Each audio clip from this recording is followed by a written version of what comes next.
어, 이제 내가 죽고 그리스도가 사는구나 하면은 그리스도의 사심이 나타나요.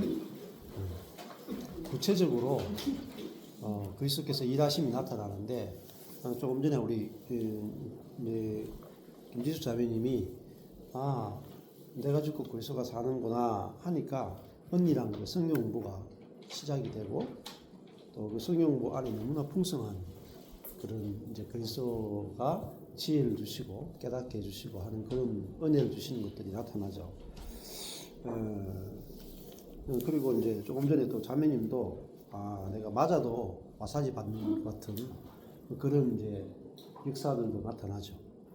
그러니까 그리스도가 우리 속에 있으면은 그리스도의 모든 것이 우리에게 다 나타날 수 있는 거죠.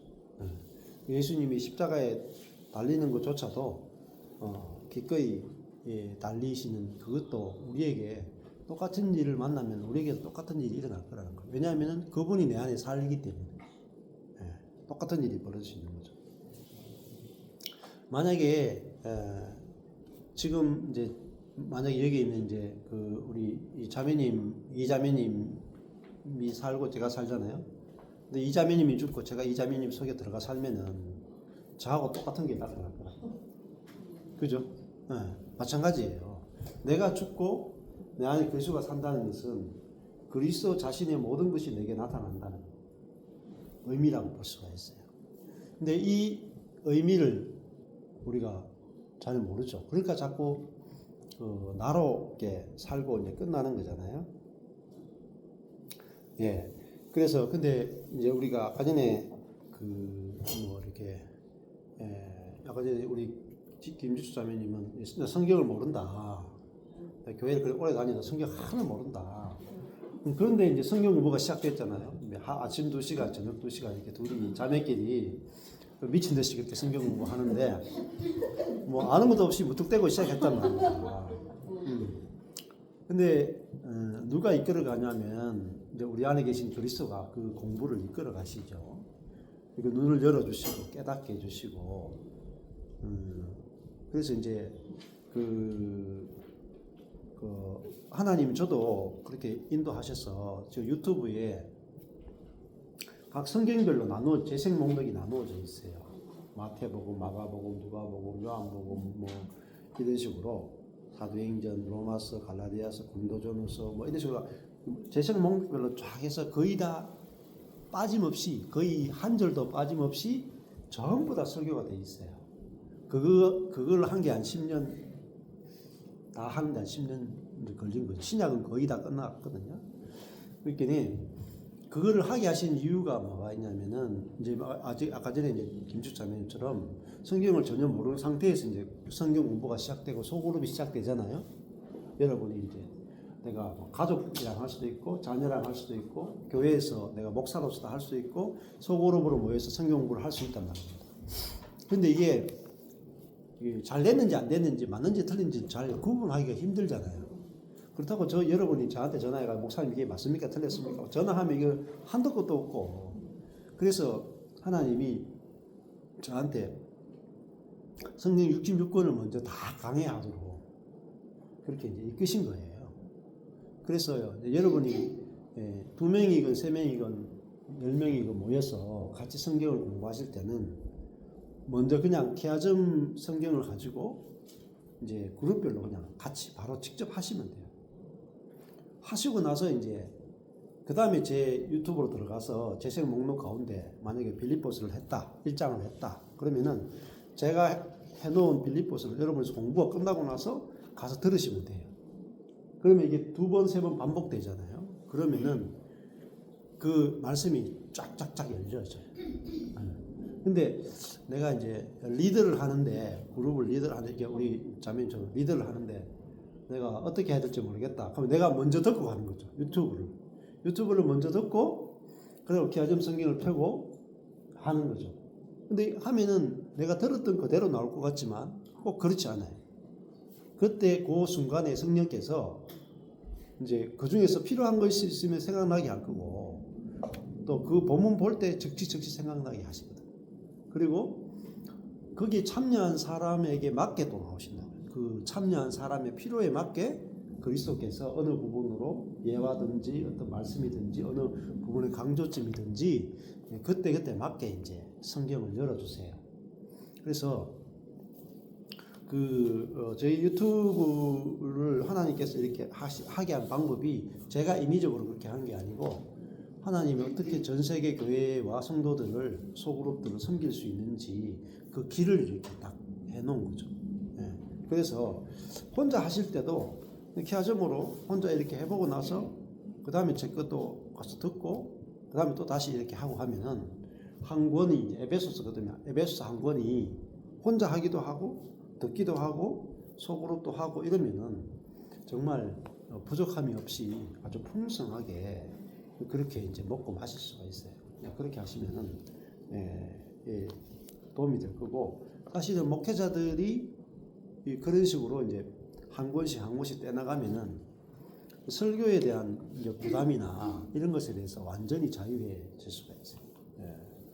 그리고 여러분이 이제 이렇게 하다 보면 여러분도 모르게 내가 가르치는 게 아니라 내 안에 계신 그리스도가 가르치거든요.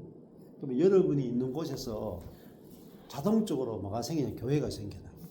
교회가. 간판을 내건 이런 교회가 아니라 진짜 그리스도의 몸된 교회로서 형제와 형제가 서로 생명으로 살리는 그런 교회를 여러분이 있는 가정, 또 만나는 친구, 즉 하나님께서 보내주시는 사랑과 진짜 교회가 시작이 되는 거예요.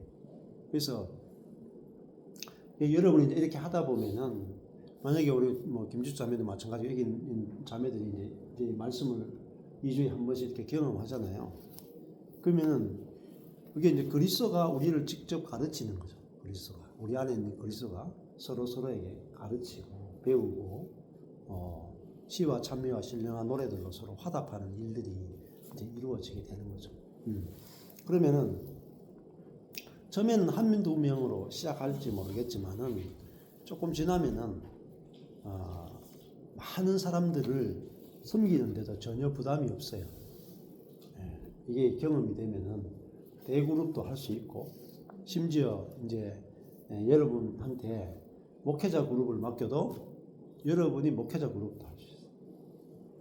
목회자들은 여러분한테 와서 가르쳐 주십시오 하고 배우는 일들이 일어날 거라고. 왜냐하면은 내가 가르치는 게 아니잖아요.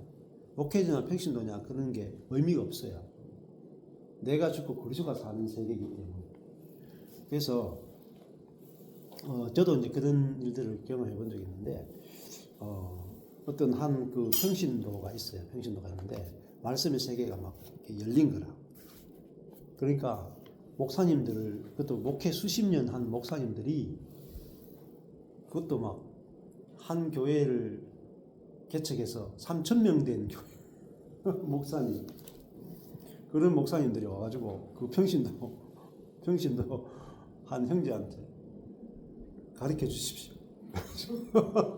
여러 명이 모여 있는데 그 형제가 성경책도 안 들고 와 앉아가지고 좀 말씀 좀 해주십시오 하면은 1시간 동안 이야기하는 거. 성경책도 없어 그냥 말로. 근데 목사님들 앉아 다 받아줘. 3,000명 되는 교회 목사님이 평신도가 말씀 전하는데 받아줘. 그게 실제의 세계예요. 이거는 타이틀이 의미가 없어요. 타이틀이. 예를 들어 가지고 내가 3,000명 교회 목회를 했어요. 숫자는 많죠. 근데 내 앞에 있는 이 한 형제가 내가 지금 3,000명 목회했는 우리 교회 3,000명 성도하고 있잖아요. 성도 3,000명 하고 내 앞에 있는 이 형제하고 비교가 될 거 아니에요. 목사님들은 우리 교회에 있는 제일 신앙 좋은 이게 이제 장로가 있어. 우리 제일 좋은 신앙 좋은 장로가 있고 여기에 이제 내 앞에 있는 이 말씀을 잘 가르치는 한 형제가 있어. 근데 비교해 보니까 비교가 안 돼.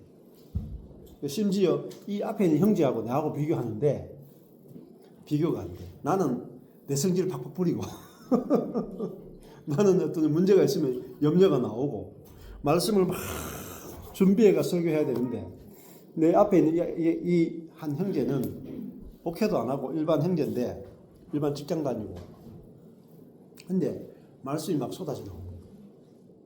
그 들으면 사람들이 막 듣는 즉시 막 살아나고 막 이런 일들이 일어나는 거예요. 그러면 무릎을 꿇을 수밖에 없어요. 무엇에 무릎을 꿇겠어요? 그 실제 앞에 무릎을 꿇을 수밖에 없어요. 뭐 권위나 이런 뭐 타이틀이 전혀 안 중요합니다. 그래서 그 원래 사도행전이나 또 초대교회는 타이틀이 안 중요한 거예요. 타이틀이. 그 사람 속에서 생명이 나오느냐 안 나오느냐가 그게 그 제일 중요하지 다른 것은 중요한 게 아니다. 그래서 이게 작은 일이 아니고 이렇게 이제 일이 진행이 되고 성경 공부가 진행이 되면은 굉장히 빠른 속도로 사람들이 살아나고 정말 그런 일들이 일어나면 얼마나 신나겠어요, 그죠? 여러분이 내가 뭐 몇 명을 전도하는 수준이 아니라 목회자 그룹을 가는 곳곳마다 목회자들이 모여서 여러분한테 우리한테 말씀을 좀 가르쳐 주십시오. 어떻게 하면 교회를 살릴 수 있습니까?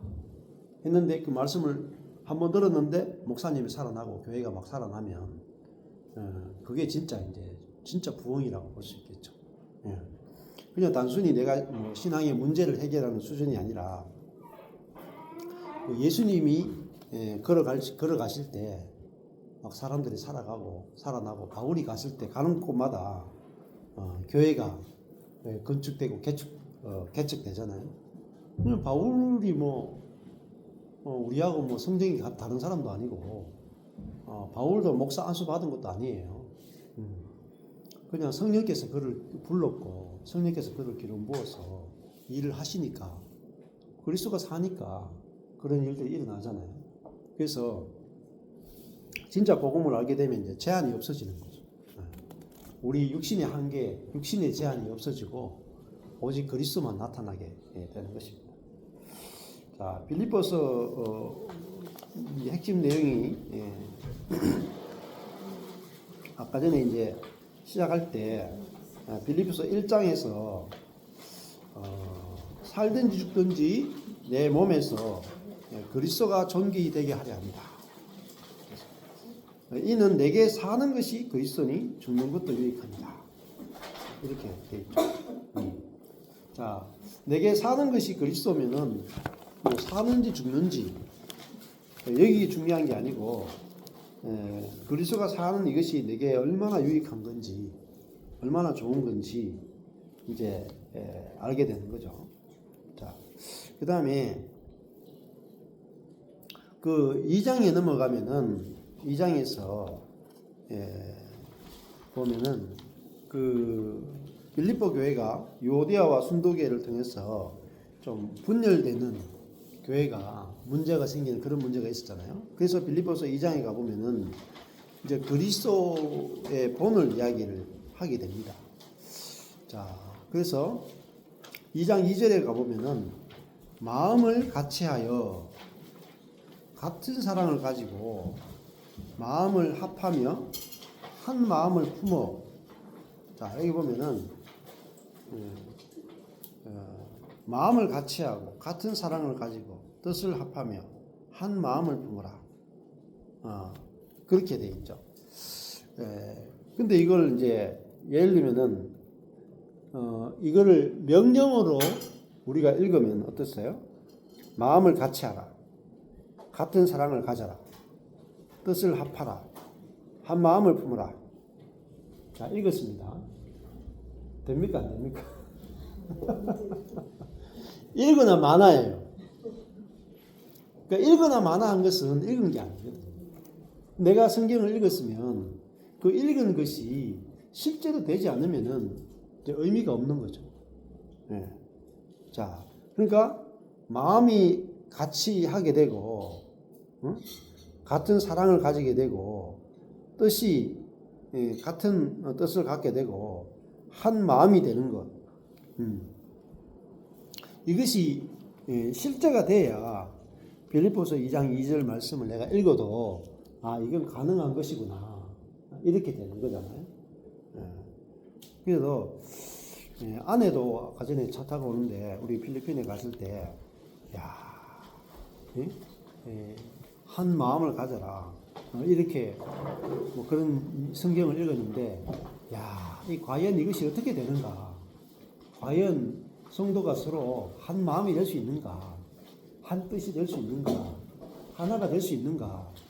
그런 이제 마음을 갖게 됐다. 그런 이야기를 하더라고요. 예. 그 이야기 좀 간단하게 해주시죠.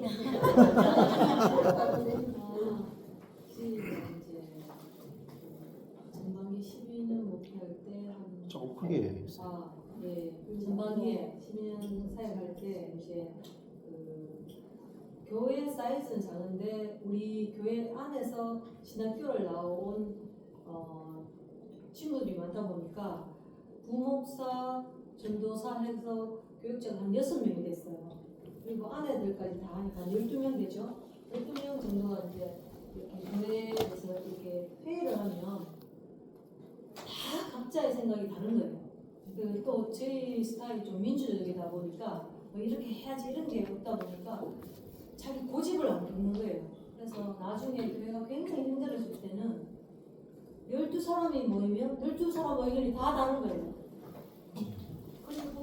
그리고 이제 교회에 뭐 여러 가지 사안들이 있으니까 이게 계속 갈라지면서 힘들어지는 상황에서 저희가 이제 필리핀 한식년을 갔는데 제가 필리핀 그 골목을 정신없이 걸으면서 하나님은 한 마음 한 뜻으로 이렇게 하나가 되라고 했는데 이것이 정말 가능합니까?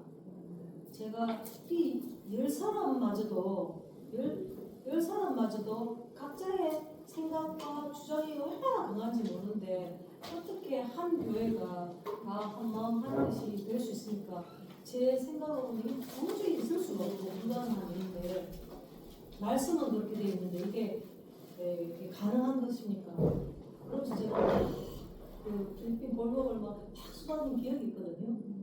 그러면서 제가 오늘 촬영에서 그랬는데 그게 자아 안에서는 정말 불가능한 일이고 그러나 한 성경 안에서 복음 안에서는 가능한 것을 내가 이렇게 보면서 성경 말씀이 정말이구나 이 가능하구나를 내가 복음 안에서 보았다 이 얘기를 했거든요. 지금 저한테 지금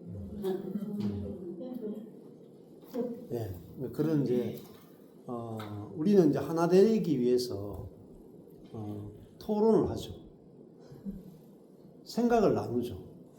그래서 이제 마음을 하나로 모으려고 하잖아요.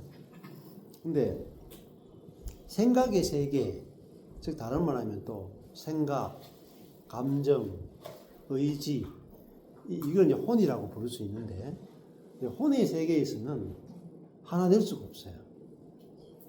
네, 여기 이제 한 20명 앉아 있다 그러면은 20명의 생각이 다 달라. 그러니까 교회에서 이런 일을 합시다, 저런 일을 합시다 할 때 토의하고 막 의논하고 이렇게 나누면 다 쪼갈라져요. 그런데 이제 우리는 어떤 회의를 할 때 각자 의견을 내가지고 충분히 토의해보고 상대방의 의견을 잘 들어주고 경청해서 우리가 한 마음으로 합시다. 안 돼요. 절대로 안 돼요. 해봤거든요. 그렇게 하면 할수록 더 쪼개져요. 그래서 우리가 하나 되는 것은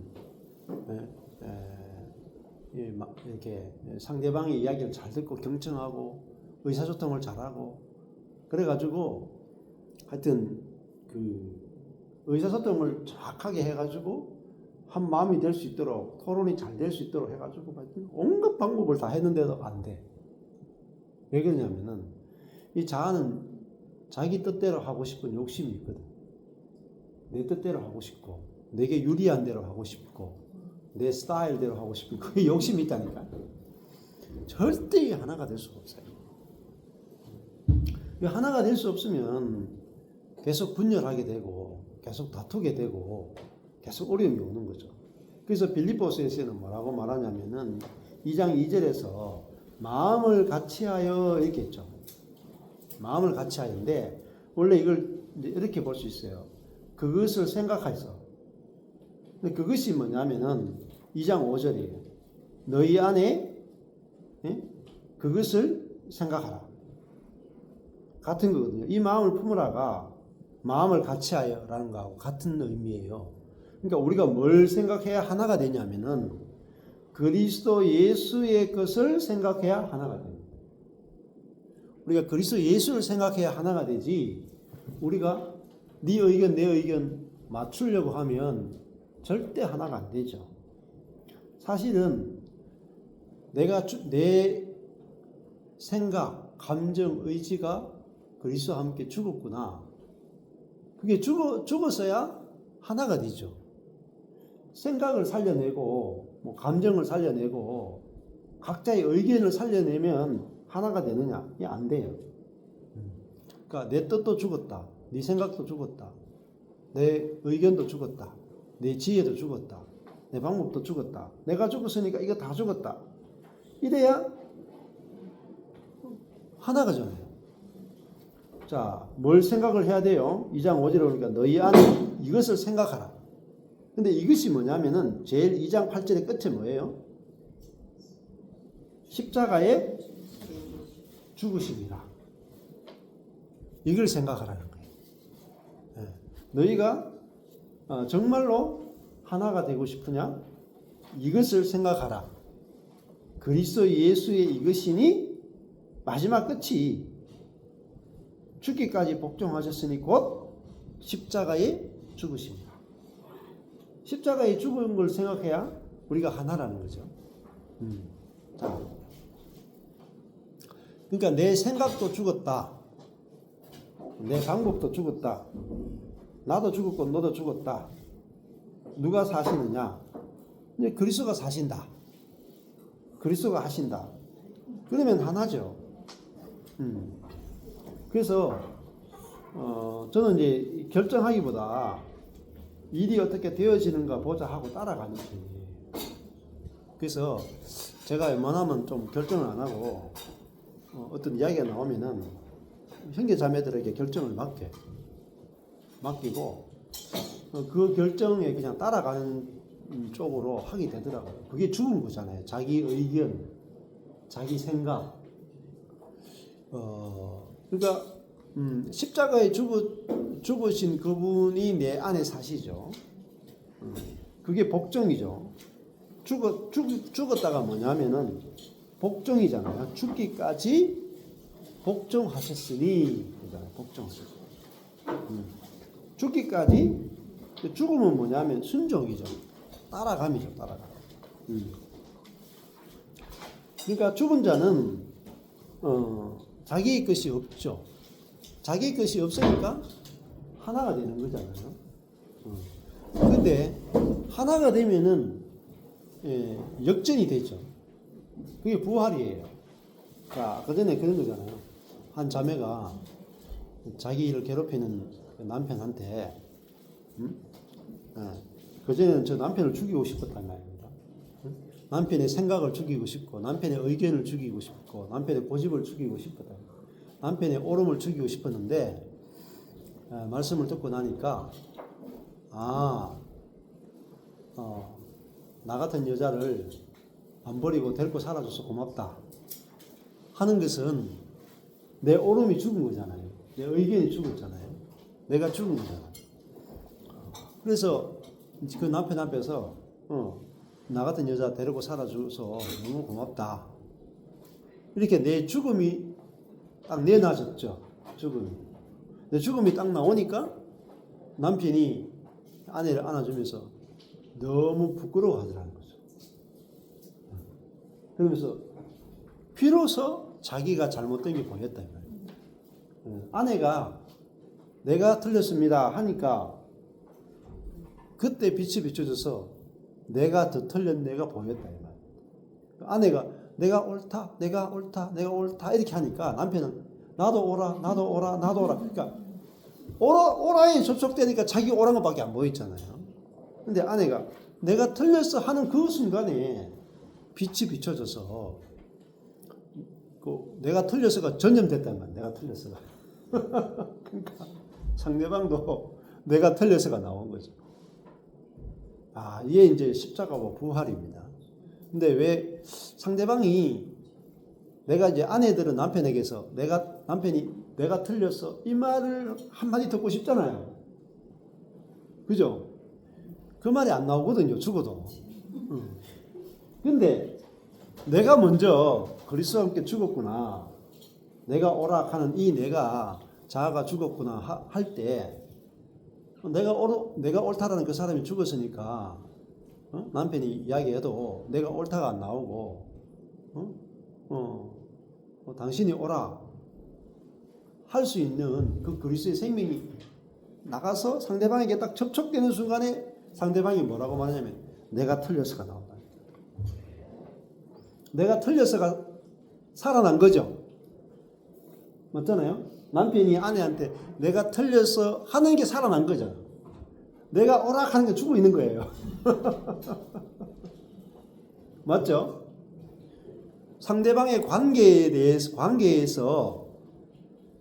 상대방을 살리는 것이 살아난 거죠. 상대방을 죽이는 것이 죽은 거죠.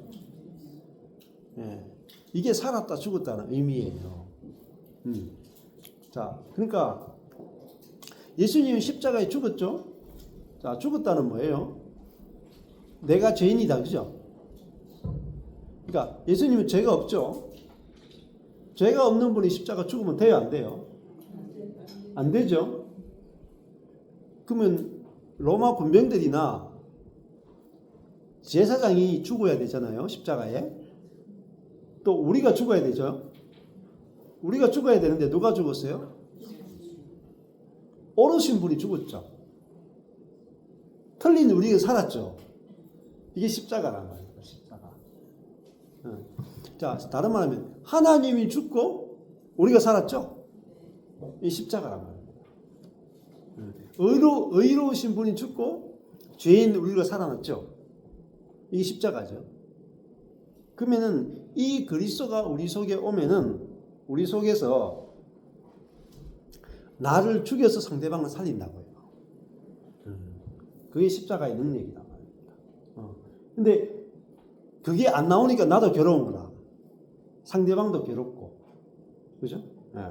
근데 내게서 십자가에 죽기까지 복종하신 그 그리스도의 복종이 나오면은 상대방이 살아나면 내게서 복종이 나가죠. 근데 자아 안에서는 내가 상대방한테 복종하면 상대방이 복종을 계속 이용해 먹어. 맞죠? 조선 왕조 500년 동안 여자들이 복종하니까 남자들이 계속 이용해 먹었죠. 500년 동안.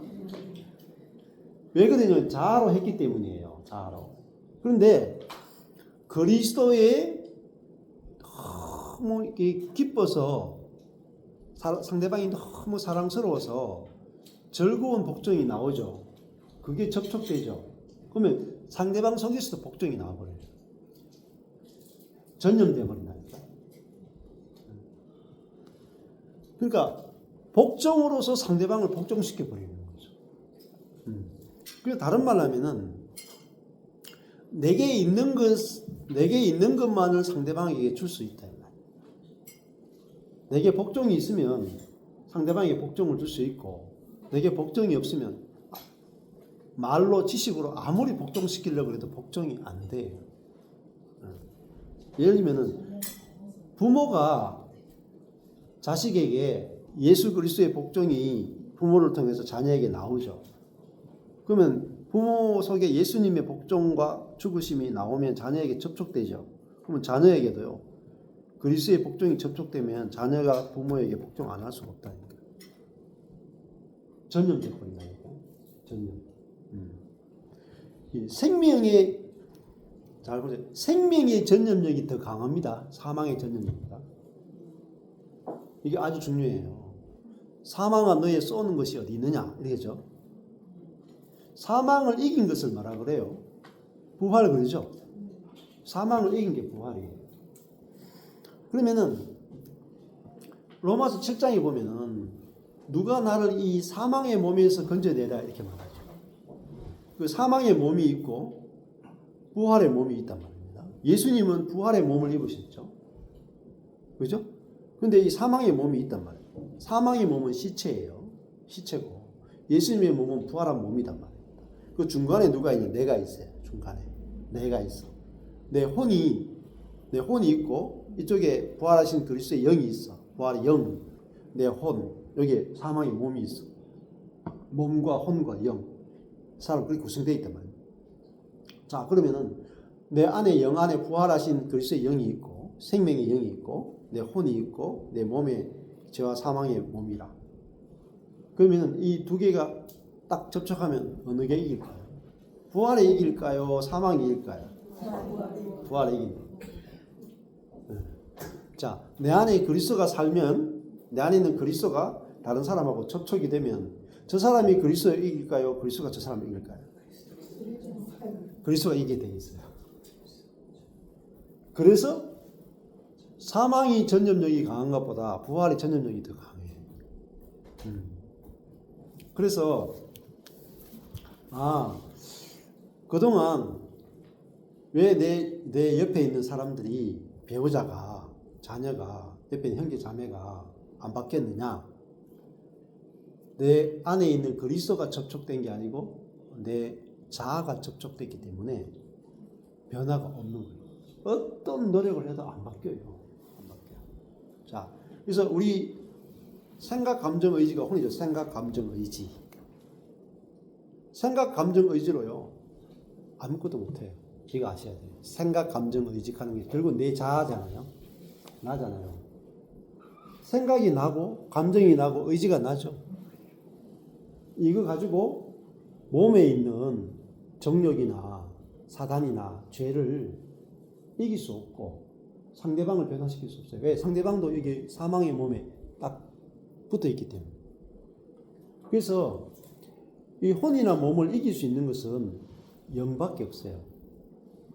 근데 이 영은 그리스도와 연합되지 않으면은 영은 정말 영이에요. 영. 무영지물입니다. 그 영 자체의 능력이 없어요. 여러분, 그거 아셔야 돼요. 영 자체의 능력이 없다. 근데 영적이다 이런 말 쓰는데 그 별로 의미가 없어요. 영적이란 말은 대부분 사람들이 쓰는 대부분의 영적이라는 의미는 다 혼적이란 말이에요. 자, 이 영은 하나님의 영과 연합될 때만이 혼을 이길 수 있어요. 그 혼을 이겨야 이 혼이 몸에 있는 죄성이나 사단이나 모든 것을 다 이길 수 있고 환경도 이길 수 있고 그렇게 되는 거죠. 자, 그래서 우리가 뭘 생각해야 되냐면은 저 형제와 자매가 어떻게 하나 될 것인가, 부부가 어떻게 하나 될 것인가 노력에 달린 게 아니고 그리스도 예수를 생각하라. 그리스도 예수를 생각하라. 근데 그분은 하나님의 본체시지만은 하나님과 동등됨을 취할 것으로 여기지 아니하셨다. 자, 그분은 즉 다른 말하면 아담과 반대되는 분이란 말이죠. 아담과 반대되는 분. 아담은 사람이지만 하나님과 동등됨을 취할 것으로 여긴 자가 아담이죠.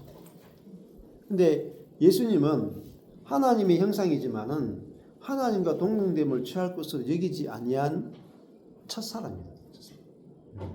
그러니까 예수 그리스도 외에는 예수님 오시기까지 모든 사람은 하나님과 동등됨을 강탈하려고 했다. 취하란 말이 강탈하다라고 볼 수 있어요. 다른 말로 하면 하나님처럼 되려고 했다. 하나님처럼 된다라고 하는 것은 뭐냐면은 이런 의미도 있어요. 자존자, 스스로 존재하는 자. 하나님의 이름이 I am who I am이죠. 나는 나다. 그 말은 나는 너가 없어도 된다 이런 의미죠. 나는 나로 존재한다. 나는 스스로 존재하는 하나님이다. 이럽니다. 그러니까 온 우주 가운데 스스로 존재할 수 있는 분은 하나님밖에 없습니다. 모든 것은 불교 용어로 치면 인연으로 인과관계에 연결되어 있죠. 이 건물은 지금 2층이죠. 1층이 있기 때문에 2층이 있죠. 1층 없으면 우리 떨어져 죽어요. 1층이 있으니까 2층이 있고 2층이 있으니까 3층이 있죠. 사람은 공기 때문에 있고 사람은 이제 그 야채나 다른 동물들의 것을 먹음으로 살고 있죠. 그래서 모든 것들은 모든 피조물은 자기 스스로 존재할 수가 없습니다. 그래서 다 의존적인 존재란 말입니다. 그걸 피조물이라고 그래요. 근데 하나님만은 뭐냐면은 의존해서 존재하는 분이 아니고 독립적으로 존재할 수 있는 유일한 분이란 말이에요. 그런데 그러면 인간의 본질은 뭐냐? 의존자라는 거예요. 의존. 그래서 그걸 시편 1편에 말하면은 시냇가에 심은 나무라고 그래요. 시냇가에 심은 나무. 그러니까 나무는 시냇물 없으면 죽죠. 그래서 사람도 마찬가지다 말입니다. 사람도. 그런데 이제 사람이 죄가 뭐냐? 죄가 뭐냐? 죄는 나는 스스로 설 수 있어. 이걸 죄라고 해요. 이게 죄의 가장 깊은 뿌리예요. 나는 스스로 홀로 설 수 있어. 이게 뭐냐면 하나님과 동등됨을 취할 것으로 여기는 거예요. 하나님 스스로 혼자 설 수 있죠. 나도 하나님처럼 혼자 설 수 있어. 하나님 도움 필요 없고 내 옆에 사람 도움도 필요 없고 나는 뭐 어떤 사람의 도움도 필요 없어. 나는 혼자 살 수 있어. 그게 뭐냐면은 하나님과 동등됨을 취할 것으로 여기는 거예요. 자, 그러면은 나는 피조물이구나. 나는 하나님께 절대적으로 의존되어 있는 존재구나. 나의 생명도 존재하는 것도 호흡하는 것도 모든 것은 하나님께서 내게 주시는 것이구나. 그걸 아는 것을 의인이라고 해요. 의인. 하나님과 올바른 관계를 맺는 사람이다. 이 뜻이에요. 그러면은 아까 전에 어떤 자매가 나를 버리지 않고 살아줘서 고맙습니다. 나는 지금까지 당신 남편의 은혜로 살았네요. 이걸 고백한 거죠. 그죠? 그게 하나님과 동등됨을 취할 것으로 여기지 않은 거예요. 그러니까 관계는 무엇으로 만들어지냐면 하나님과 우리의 관계가 우리가 하나님과 올바른 관계 맺는 것은 나의 존재는 하나님 당신의 덕분입니다. 자, 포도나무 가지는 어떻게 열매 맺어요? 포도나무 덕분이죠. 그걸 의롭다고 해요. 올바른 관계라는 거죠. 그게 죄가 없다 이 말입니다. 죄가 없다. 죄는 뭐냐? 나는 당신 없이 내 스스로 열매 맺습니다. 이걸 죄라 그래요. 부부가 오늘 즉시로 부부 관계가 의로워지려면은 뭐만 하면 돼요? 덕분입니다. 덕분입니다 하면 끝나. 덕분입니다. 나는 당신 때문에 아내가 될 수 있었고 당신 때문에 자녀를 낳을 수 있었고 당신 때문에 이렇게 집에 살 수 있고 먹고 살 수 있고 모든 것은 당신 덕분입니다. 그러면은 이쁨 받지 아니하려고 해도 이쁨 받게 돼. 이쁨 받지 않을 방법이 없어. 그죠? 아니 그렇게 말하는데 싫어할 사람이 없어요. 그런 거절하고 싶어도 거절이 안 돼. 그대로 받아들여진다. 그대로. 그러니까 우리가 말씀과 다르게 살았기 때문에 말씀의 실제를 경험하지 못했던 거죠. 그러면 내가 보세요. 자녀를 살리는 비결, 배우자를 살리는 비결 단순해요. 내가 회사 생활 잘하는 비결 너무 단순하다니까. 뭐만 하면 돼요? 덕분입니다. 그게 불교에서 고성들이 쓰는 방법이에요. 그 덕분입니다. 도사들이 쓰는 거예요. 덕분입니다. 그 말 유튜브 찾아보세요. 많이 쓴다고요. 그게 어디서 왔느냐? 불교도 그걸 이야기한다. 불교는 다 인연이에요. 인연. 그죠? 옷깃만 스쳐도 인연이다. 이게 어디서 온 줄 아세요? 불교에서 온 거예요. 예. 그러니까 법으로 만나려면은 뭐 억만급의 그 인연이 연결돼야 부부로 다시 태어난다 이런 말 하잖아요. 그러니까 우리는 이제 그런 이제 그 뭐죠 자연과학적 인연으로 연결된 게 아니고 그 하나님과 연결돼 있고 하나님의 은혜에 우리는 연결돼 있는 거죠. 그러니까 그게 정말 실제란 말입니다. 실제. 그 자연과학적 인연이야. 좀 살벌할 수도 있어요. 생육, 약육, 강식이라고 그러는데 하나님과 우리의 관계는 그게 아니죠. 자, 나보다도 나를 더 사랑하시는 그분이 내 존재의 원인이 되고 내가 그분의 사랑의 결과로 내가 존재하는 거죠. 자, 그러니까 예를 들어 가지고 내 자녀가 장애가 있다거나 좀 모자란다거나 좀 문제가 나 고치는 비결이 있어요. 고치는 비결. 어디서 출발해야 되겠어요? 부모가 자녀를 고치려고 하면 안 된다. 고치는 것은 위에 있어요? 아래에 있어요? 위에 있는 거죠. 절대 안 고쳐집니다. 그러니까 내가 그 자녀 밑으로 가면 자녀 무조건 살아요. 어마어마한 시간을 단축합니다. 그러니까 뭐 애가 문제가 있어도 부모가 이렇게 말하면 금방 살아나요. 네가 내보다 낫다. 진짜라니까요. 네가 내보다 낫다 하는 순간에 자녀가 무슨 말하겠어요? 그러면은 뭐로 돌아오겠어요? 부모님이 내보다 낫죠. 그래서 하나 되는 거예요. 자, 예수님을 생각해야 되는데 예수님은 하나님처럼 되려고 하지 않았고 그다음 또 밑에 가면 뭐가 나와요? 오히려 자기를 비웠죠. 자기를 비우다가 케노는 무효로 하다, 헛되게 하다. 자기를 헛되게 한 거예요. 자기가 없는 거죠. 그게 그리스도의 것이죠. 그리스도의. 자, 그러니까 내 자신이 없는 것, 그것이 사랑이란 말입니다. 또 하나님 앞에서 예수님이 어떻게 인간으로 이 땅에 오셔서 하나님 앞에서 어떻게 사셨는가를 보여주는 거. 자기를 비우셨다. 이게 케노시스 아주 유명한 거예요. 예수님이 자기의 신성을 비우셨다. 하나님됨을 비우셨다. 하나도 쓰시지 않으셨다 이 말이에요.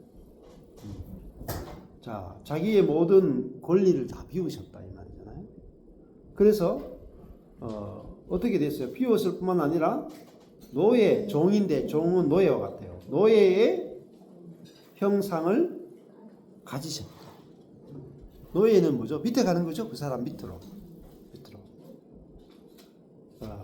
그래서 사람들과 같이 되었고 사람의 모양으로 나타나셨다. 여기서 말하는 사람은 안드로포스인데 사람이라고 하는 것은 그냥 그 평범한 무가치한 어떤 사람을 안드로포스라고 표현할 수 있어요. 그러니까 하나님 같은 분, 예를 들면은 로마 시대 때 황제를 신으로 생각했다 이 말입니다. 헬라 제국이나 이런 때 황제를 신으로 생각했다. 그리고 신의 아들로 생각했어요. 자, 그래서 꼭 신이라는 게 아니라 신의 아들로 고대 옛날에는 고대 때는 다 왕이나 이런 사람들은 신의 형상이고 신의 아들로 다 생각했다 이 말입니다. 그런데 예수님은 우리에게 오실 때 노예의 모습을 가지셨고 사람들과 같이 되셨죠. 같이 되셨다. 그리고 사람의 모양 하는 것, 스케마인데 태도, 형상, 자세, 생활 양식, 사람의 생활 양식으로 나타나셨다. 그 사람하고 똑같이 되셨다는 거죠. 근데 그게 뭐냐? 자기를 낮추셨다. 타페이노, 평평하게 하다. 자기를 낮추셨다. 그게 하나님과 올바른 관계잖아요. 그걸 생각하라는 거죠. 근데 이분이 이 땅에 오셨잖아요. 그리고 십자가에 죽기까지 복종하셨죠. 자, 6절, 7절, 8절에 이분이 바로 그리스도죠. 근데 이분이 우리 안에 들어오셨죠. 그러면 이분이 2000년이 지나서 이 땅에 내 속에 들어와서 다시 사시죠. 그럼 어떻게 사시겠냐는 거죠. 여러 개 사신다고. 나를 통해서. 6절, 7절, 8절. 그것이 내 안에 들어오셔가지고 주님이 이렇게 자기를 낮추시는 주님으로 죽기까지 복종하시는 분으로 사람의 모양으로 나타나는 분으로 하나님과 동등됨을 취할 것을 여기지 아니하는 분으로 내 안에 오셔가지고 지금 나를 통해서 예수님의 그 존재로 지금 내 안에서 사신다. 그러면 예수님의 이것이 네게 그대로 나타난다. 나타난다. 예수님의 낮추심이 낮아지신 그 예수님이 내게 나타나고 사람의 모양이 되신 그분이 내게 나타나고 죽기까지 복종하신 그분이 내게서 나타난다. 나타난다. 자, 그러면은 이게 나타나면 어떻게 했어요? 관계가 순식간에 뒤집어지는 거예요. 해결되지 않는 그 관계가 하루아침에 눈 녹듯이 녹아버립니다. 아무리 여기 고속도로는 달려오면은 고속도로는 눈이 내리자마자 다 녹아버리죠. 주변은 여전히 눈발이 날리고 막 눈이 쌓여 있는데 고속도로는 이 염화칼슘을 뿌려놔가지고 내리는 즉시 다 녹아버리죠. 마찬가지로 고속도로처럼 우리 인생길이 팍 뚫려버려요. 내 안에 그리스도가 나타나면은 내가 늘 높은 자리에 있다가 갑자기 내가 자기를 낮추신 주님이 내 속에 오니까 내가 낮출 수 있는 능력이 나온다는 게 내게서. 내가 나를 낮출 수 있는 게 그리스도의 능력이에요. 사람이 될 수 있는 게 그리스도의 능력이다. 우리는 지금까지 자기를 낮출 수 있는 능력이 없었고 자기를 비울 수 있는 능력이 없으니까 계속 무슨 싸움 했어요? 자존심 싸움 안 했어요? 사람과 만나면 계속 자존심 싸움하고 계속 서로 누가 높으냐 하고 누가 잘났느냐 하고 누가 오르냐 하고 그것 때문에 내가 상대방 밑으로 못 가서 지금까지 문제가 해결 안 됐죠. 근데 정말 그리스도가 내 안에 오면은 내가 기꺼이 상대방 밑에 들어갈 수 있는 그런 마음이나 그리스도의 온유와 그리스도의 겸손이 우리에게서 나타난다면. 그래서 여기서 중요한 것이 2장 3절에 가보면은 뭐라 그래요? 겸손한 마음으로 했죠. 겸손한 마음으로. 이 겸손한 마음이 누구의 마음이냐면 그리스도의 마음이죠. 그리스도 예수의 마음이죠. 그러니까 내 안에 그리스도 예수가 살면은 내게서 그리스도의 마음이 나오는데 그게 온유와 겸손이에요. 온유와 겸손이 나오면 하나 될까 안 될까요? 하나가 돼요. 온유라는 건 뭐예요? 부드러운 거죠. 너무너무 부드러운 거죠. 겸손이라고 하는 건 자기를 낮추는 거잖아요. 그러면 내 자신을 낮출 수 있으면 상대방을 높일 수 있죠. 그럼 상대방이 나를 싫어할까요? 아니 나를 높여주는데 여러분 싫어요? 여러분 거절이 안 돼요. 저 사람이 나를 높여주면 내가 저 사람이 거절이 안 되면 무조건 웰컴이야. 하나가 되어버려요. 저 사람이 내가 저 사람 만나는 사람이 너무너무 부드러워. 그럼 그 사람과 하나가 되어버립니다. 그렇죠? 그래서 이 온유하고 겸손하신 그리스도가 예수님 그렇게 되잖아요. 내게 와서 배워라. 나는 온유하고 겸손하니 내게 와서 배워라. 그래야면 너희 짐이 가볍다 했겠죠.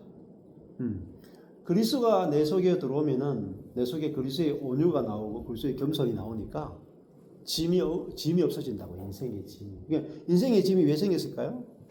딱딱해서 교만해서 못 넘어가는 거예요. 관계가 안 풀어지는 거예요.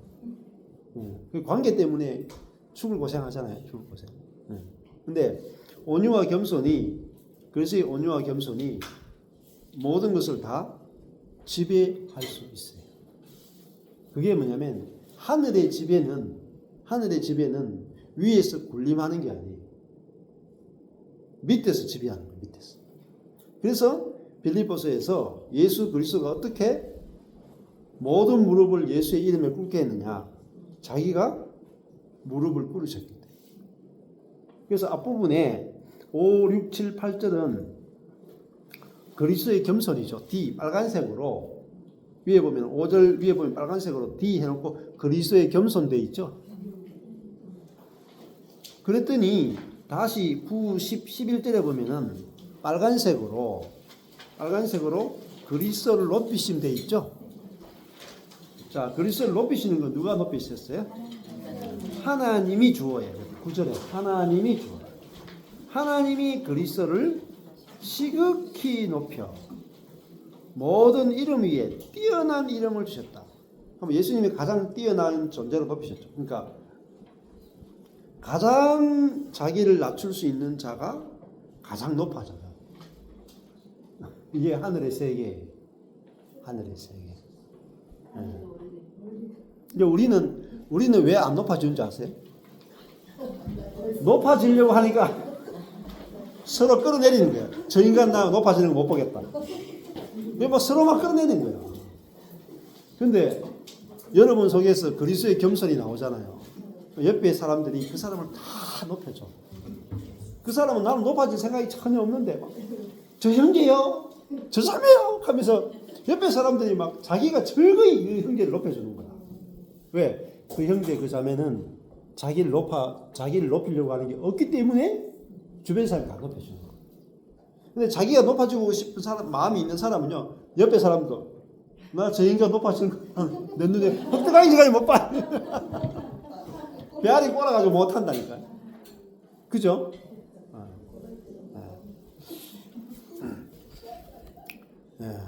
근데 우리가 예수님은 왜 높이겠어요? 이분은 죽기까지 낮아지셨기 때문에 우리가 그분이 높아져도 불만이 없는 거야. 안 그래요? 네. 자, 그래서 예수님은 자기를 높이고자 하는 게 1도 없었다. 그래서 종의 형체를 가지고 사람과 같이 되고 자기를 낮추고 죽기까지 복종하시고 장사 지낸 바 되고 땅 밑에까지 들어갔다. 땅 밑에까지. 그런데 하나님은 모든 이름 위에 뛰어난 이름을 주시죠. 뛰어납니다. 하늘에 있는 자들과 땅에 있는 자들과 땅 아래 있는 모든 자들로 모든 무릎을 예수의 이름에 꿇게 하시죠. 예수님은 높아지려고 한 게 1도 없는데 오히려 낮아졌는데 하나님이 모든 무릎을 예수의 이름에 꿇게 하시고 모든 입으로 예수님은 노예가 됐는데 예수님 보고 주여 예수님은 노예의 형체를 가졌죠. 근데 우리 예수님 보고 뭐라 그래요? 노예요. 그렇잖아요. 주여 이렇게 한단 말입니다. 이게 역설의 세계라고 해요. 역설의 세계. 재밌어요. 하여튼 저도 저 같은 사람도 다 망해가지고 목회 망해가지고 이게 경산 그 촌동네 초야의 무처가 살고 이렇게 있는데, 그래서 제가 제 자신을 높이기 위해서 아무것도 안 했거든요. 그냥 하나님이 그냥 여기 있으라 하면 있고, 가라 하면 가고, 오라 하면 오고, 정말 망한 목사로서 그냥 이것만 해도, 목사가 된 것만 해도 감사하고, 복음을 깨닫게 해준 것만 해도 감사하고, 이렇게 가만히 있었단 말입니다. 제가 막 열심히 노력해서 제가 높아지려고 하는 게 다 망하고 나서 아무것도 안 하고 있었거든요. 그러니까 내가 죽고 그리스도가 사는 삶이다 하고 이제 살고 있으니까 가서 이렇게 턱 접촉했는데 이 사람이 살아나는 거야. 가만히 이야기 들어주면 해도 이 사람 막 살아나고 이런 일들이 일어나는 거예요. 그러니까 어떤 사람은 막좀 이렇게 좀 과한 동네가 있어요. 그런 동네 사람들 저보고 그리스도다. 야, 이 예수님인가? 그렇게까지 막 좀 그런 동네가 있어요. 좀 이상한 동네가 있어요.